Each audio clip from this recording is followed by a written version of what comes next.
One shot. और आज हम लोग स्टार्ट करने वाले हैं रेफ्रिजरेशन में मेथड ऑफ रेफ्रिजरेशन और कार्नोट साइकिल। ठीक है, रिवर्स कार्नोट साइकिल क्या होता है वो सारी चीज़ें आज के लेक्चर में हम लोग स्टार्ट करने वाले हैं। और हमने लास्ट लेक्चर में देखा था कि रेफ्रिजरेशन की यूनिट्स क्या होती हैं, और इसका वीडियो जिसने भी नहीं देखा है वो डिस्क्रिप्शन में लिंक इसका मिल जाएगा, वहाँ से हमारा लास्ट लेक्चर का वीडियो देख सकते हैं, ताकि हमें आगे के जो refrigeration and air conditioning RAC के जो आगे के वीडियोज़ हैं उनको समझने में, उनके न्यूमेरिकल करने में हमें बहुत ही ज़्यादा हेल्प मिले। ठीक है, तो आइए स्टार्ट करते हैं आज का वीडियो। आज के वीडियो में हम लोग डिस्कस करेंगे मेथड ऑफ रेफ्रिजरेशन क्या होते हैं। रेफ्रिजरेशन के मेथड क्या होते हैं। जब पुराने ज़मानों में जब ओल्ड टाइम में था, जब फ्रिज नहीं थी, ठीक है, रेफ्रिजरेट नहीं था, तब हम लोग पुराने ज़माने में जो मेथड यूज करते थे वो टेम्परेरी मेथड होते थे। और टेम्परेरी मेथड में होता था कि आइस रेफ्रिजरेशन और ड्राई आइस रेफ्रिजरेशन।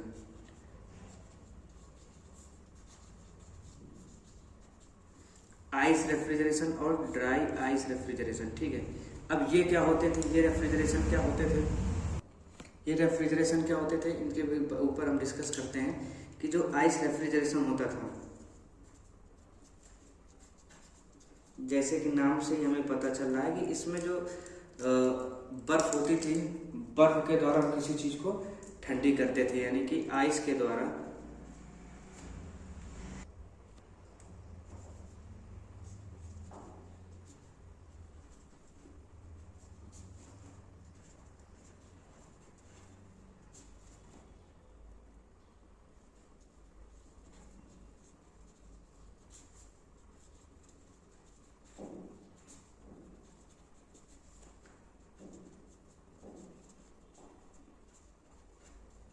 आइस के द्वारा वस्तुओं को ठंडी की जाती थी, ये आइस रेफ्रिजरेशन था। इसमें और क्या था, इसका ड्रॉबैक क्या था, इसका वो क्या था, क्या कहते हैं,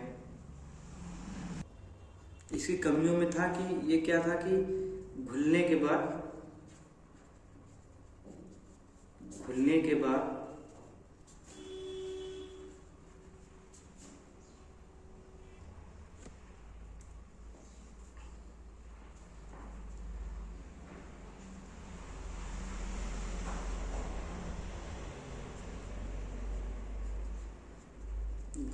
सरफेस को गीला कर देता था।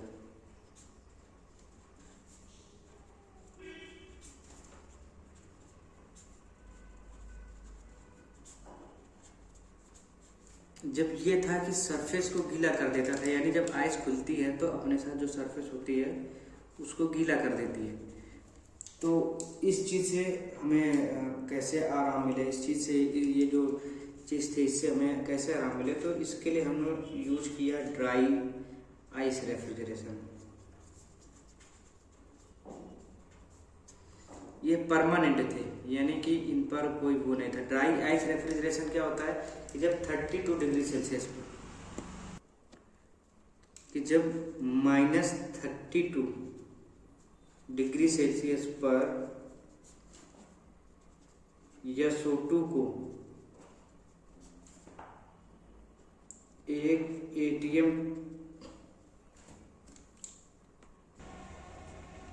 ATM प्रेशर पर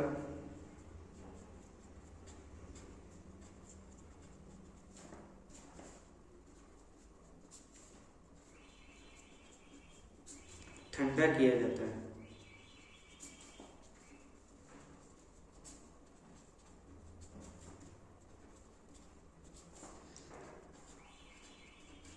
तो यह ड्राई आइस में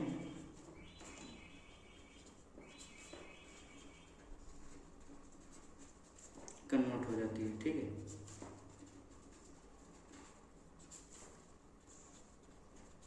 ड्राई आइस में कन्वर्ट हो जाती है।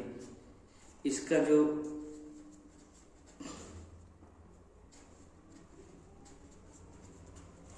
जो कलर होता है वो व्हाइट कलर का होता है। और इसको क्या होता है कि ये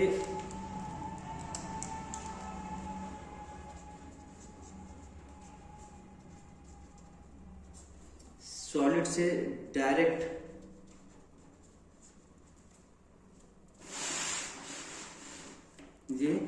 सॉलिड से डायरेक्ट वेपर में बदल जाती है।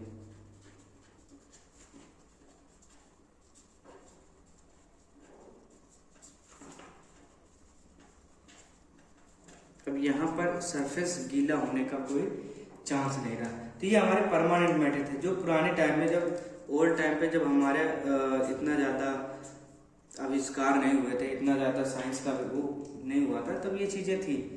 जब ये चीज़ों को प्रयोग किया जाता था कि आइस है या फिर ड्राई आइस है। इसके बाद इसका जो परमानेंट मेथड आया, इसका जो परमानेंट मेथड आया,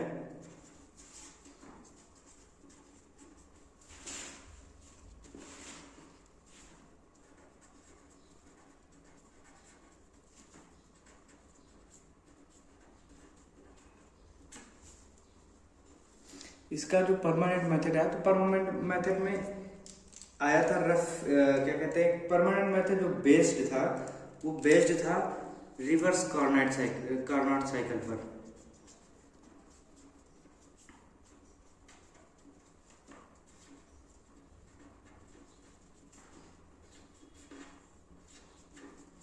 अब रिवर्स कार्नोट साइकिल क्या था कि हमारा जो हीट इंजन है, सभी को पता है कि हमारा जो हीट इंजन है, हीट इंजन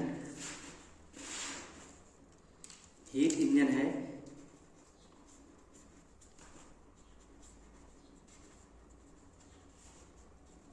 हीट इंजन के जो आविष्कारक थे, जो जिस साइकिल पर वो बेस्ड था, वो कार्नोट साइकिल था।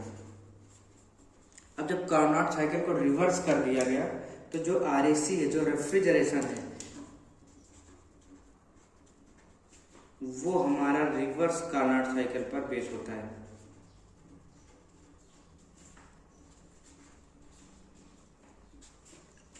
और रिवर्स कार्नोट साइकिल पर और क्या होता है, रिवर्स कार्नोट साइकिल पर, इस साइकिल पर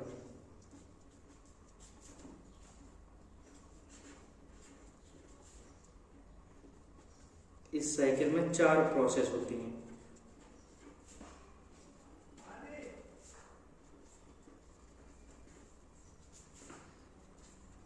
इस साइकिल पर हमारी 4 प्रोसेस होते हैं, जिसमें से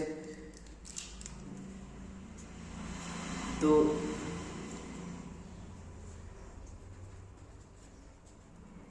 आइडियाबैटिक और 2 आइसोथर्मल प्रोसेस होती हैं।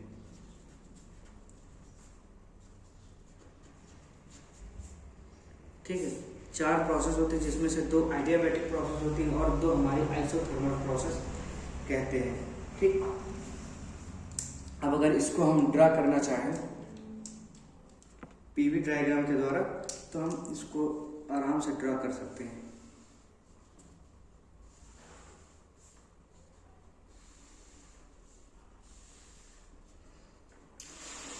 हम बहुत ही जल्द हम लोग थर्मल इंजीनियरिंग का भी वीडियो लाने वाले हैं, क्योंकि जो रेफ्रिजरेशन है, जो RAC है, वो थर्मोडायनेमिक्स से बहुत ही ज़्यादा बेस है, बहुत ही ज़्यादा रिलेटेड है। अभी मैं बताऊंगा कि आइडियाबैटिक क्या है, आइसोथर्मल क्या है। तो ये चीज़ें बाउंस कर जाएंगी, कहीं ना कहीं चीज़ें समझ में नहीं आएंगी अगर आपको इनकी प्रॉपर्टी नहीं पता कि आइडियाबैटिक की प्रॉपर्टी क्या है, आइडियाबैटिक का ग्राफ पीवी डायग्राम पर कैसे ड्रा किया जाता है। तो अगर आप ये चीज़ें आपको नहीं पता, तो फिर आपको समझने में काफ़ी दिक्कत जाएंगी। तो बहुत ही जल्द हम लोग थर्मोडायनेमिक्स के भी वीडियो लाना स्टार्ट करेंगे, तो तब तक आप लोग देखते हैं। ये हमारा मान लीजिए TS डायग्राम है और PV डायग्राम है, दोनों डायग्राम में हम लोग अपनी इन चीज़ों को दिखाएंगे। तो यहाँ पर क्या होता है कि यहाँ पर जो 4 प्रोसेस होती हैं, नंबर 1 से 2, 2 से 3, 3 से 4 और 4 से 1, ये जो 4 हमारी प्रोसेस होती हैं, ये 4 प्रोसेस क्या क्या होती हैं, आइए इनके बारे में जानते हैं। 4 प्रोसेस में जो पहली प्रोसेस होती है, वो होती है reversible adiabatic process. Reversible adiabatic compression. ठीक है, दूसरी जो प्रोसेस होती है, वो होती है आइसोथर्मल कंप्रेशन। जो तीसरी होती है, वो होती है रिवर्सिबल आइडियाबैटिक एक्सपेंशन। और जो चौथी होती है, वो होती है आइसोथर्मल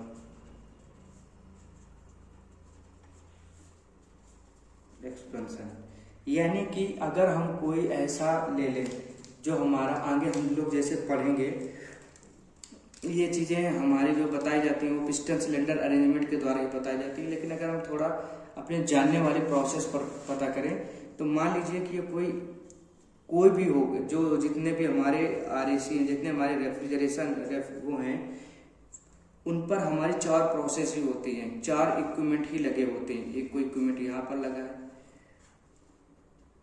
एक कोई इक्विपमेंट यहाँ पर लगा है, एक कोई इक्विपमेंट यहाँ पर लगा है और एक कोई इक्विपमेंट यहाँ पर लगा है। ये 4 इक्विपमेंट होती हैं। तो ये प्रोसेस होती है। जो बच्चा पहली बार देख रहा है उनकी चीज़ें बाउंस कर जाएंगे। अगर उसने सही से थर्मोडायनेमिक्स नहीं पढ़ी तो चीज़ें उसके समझ में बहुत ही टिपिकली आने वाली है। ठीक है, तो जब 4 प्रोसेस होती है तो मान लीजिए कि ये प्रोसेस है कोई 1 से 2, यहाँ तक 2 ही रहेगा, 2 से 3, यहाँ से 3 से 4 और ये 4 से 1, ऐसा हमारा होने वाला है। यहाँ पर कुछ भी हो तो जो कार्नोट साइकिल है वो ये चीज़ बताता है कि जो प्रोसेस 1 से 2 होगी वो रिवर्सिबल आइडियाबैटिक कंप्रेशन होगी। यानी कि इस पर हो रहा होगा कंप्रेशन, इस पर कंप्रेशन हो रहा होगा और कैसा हो रहा होगा, आइडियाबैटिक कंप्रेशन हो रहा होगा। आइडियाबैटिक कंप्रेशन का मतलब होता है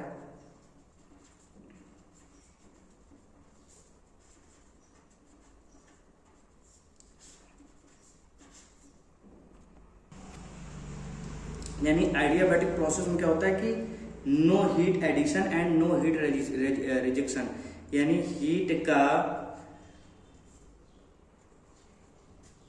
हीट का ट्रांसमिशन 0 होता है।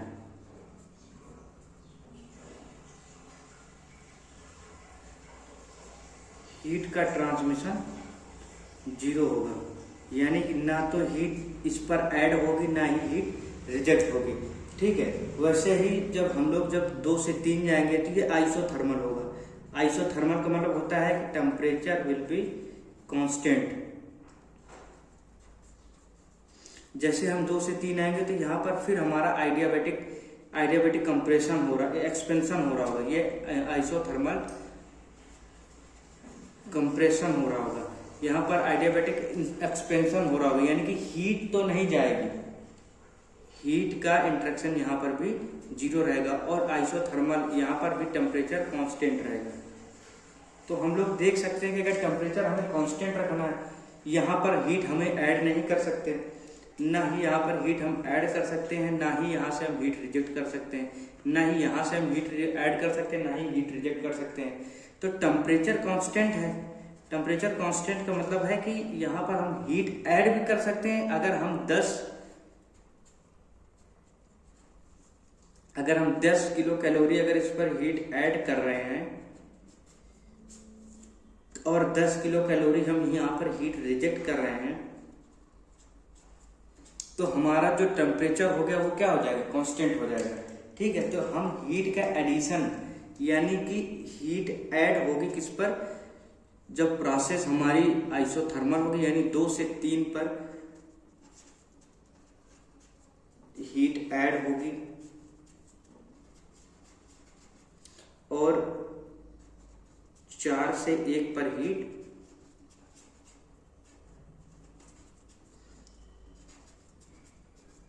रिजेक्ट होगी। अब अगर हम इनका बनाए ग्राफ, तो हमारा इनका ग्राफ कैसे बनता है, तो पीवी डायग्राम पर आइडियाबैटिक का जो ग्राफ बनता है वो बनता है कुछ इस तरह का।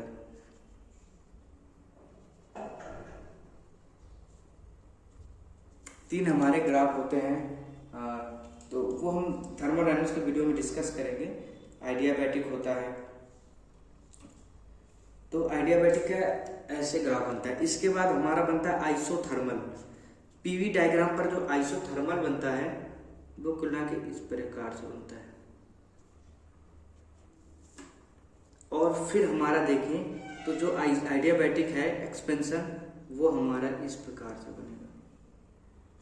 और फिर हमारा देखते हैं तो आइडियाबैटिक इस प्रकार से बनता है। तो कुल मिला के जो हमारी प्रोसेस होगी, वो जो हमारा ग्राफ बनेगा वो इस प्रकार से कुल मिला के बनेगा। 1 2 2 से 3 3 से 4 और यहाँ से हम दिखा सकते हैं कि 2 से 3 के बीच में हीट का एडिशन हुआ है, क्योंकि प्रोसेस आइसोथर्मल है और आइसोथर्मल पर हमारा टेम्परेचर कांस्टेंट रहता है, तो जितनी हम हीट डाल सकते हैं उतनी ही हीट हम निकाल सकते हैं। तो 2 से 3 पर हम हीट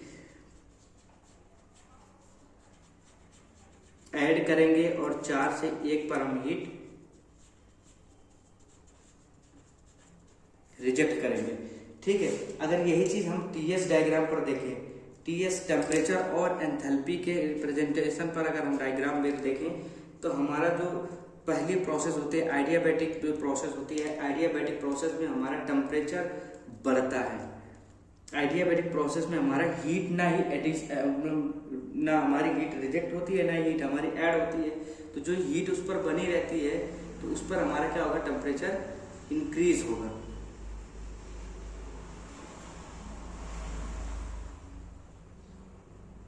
और हमारी एंथैल्पी विल बी 0, क्योंकि आइडियाबैटिक प्रोसेस पर एंथैल्पी कांस्टेंट रहती है। अगर यहाँ पर देखें तो आइडियाबैटिक प्रोसेस पर एंथैल्पी रिमेन्स कांस्टेंट, ये दिख रहा है, एंथैल्पी रिमेन्स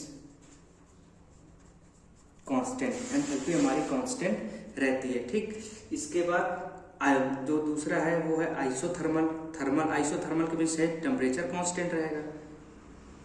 इसके बाद फिर दिया है आइडियाबैटिक में क्या होगा, टेम्परेचर इंक्रीज या डिक्रीज होगा, लेकिन हमारी एंथैल्पी कांस्टेंट होगी। और फिर 4 से 1 पर आइसोथर्मल, यानी कि हमारा जो टेम्परेचर होगा वो कांस्टेंट रहेगा। तो कुल मिला के हमारा इस प्रकार का डायग्राम बनता है। अगर हम इसको यहाँ से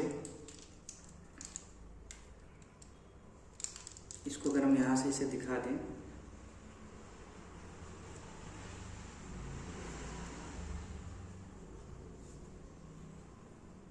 तो यहाँ पर ये ऐसा बनेगा, ये हमारा 1 है, ये हमारा 2 है, ये 3 और ये 4। तो यहाँ पर हम देखते हैं कि T1 बराबर T4, जो T1 है वो T4 आपस में बराबर है। यहाँ पर हम लोग देखते हैं कि T2 इक्वल टू T3 के। ठीक, यहाँ पर हम देखते हैं कि S1 इक्वल टू S2 के, और यहाँ पर हम देखते हैं कि S3 इक्वल टू S4 के। ये चीज़ें हमें यहाँ से रिवर्सिबल कार्नोट साइकिल पर इतनी चीज़ें हमें प्राप्त होती है। अब इन्हीं के द्वारा हम इनकी COP ज्ञात करते हैं। COP यानी कोएफिशिएंट ऑफ परफॉर्मेंस। ठीक है, तो COP कैसे ज्ञात करते हैं ये हम देखेंगे नेक्स्ट वीडियो पर। Thank you so much.